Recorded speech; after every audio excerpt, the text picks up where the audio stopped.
De Grijssluis van Munneke Bjorn is in 1854 gebouwd om het veen uit de polder naar de Tjonger brengen te kennen. De functie van deze sluis was dat het turf kon worden afgevoerd van het achterland via de Helemervaart, Tjonger, Zuiderzee naar het westen van het land. In 1847 verleende de koning octrooi om de grote veenpolder van de Stellingwerven te vervenen en droeg te meidje. De sluis komt voor in het werinrichtingsplan uit die tijd. Het hield eigenlijk in dat er dijken kwamen rond de Tjonger en de Linde. De bouw van deze sluis om het verveende materiaal af te voeren.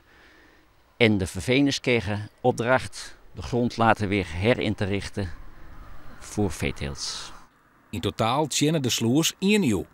Er had ik nog een sluiswachterswenning bij staan. In 1930 is de Grijssluis nog 1 keer vernaaid. Zo'n 1960 had er geen functie meer en rekte er bot in verval. Gewoon ondernemers uit de buurt met het plan kwamen om er een toeristische loeker van te maken. Cosmetische ingreep moet eigenlijk worden voor het gezicht. Hij hoeft niet meer gebruikt te worden. Nee. Het gaat erom dat het een leuk hoekje wordt waar recreanten langskomen. Het ligt hier aan het Zuiderzeepad. Wat is dat? Het Zuiderzeepad is een wandelroute rond het IJsselmeer. Dus er komen hier veel wandelaars langs en dat was eigenlijk een doorn in het oog, deze plek. Wij willen hier een rustpunt van maken voor de wandelaars, fietsers, dat ze hier gewoon even rustig kunnen zitten. Informatiepaneel erbij, een beetje de geschiedenis van het gebied. De inklink willen we weer een beetje in beeld brengen, want het zakt hier 1 centimeter per jaar. Dit veengebied. Het moet gewoon een leuk plekje worden voor de passanten. In april moet de restauratie klaar wezen.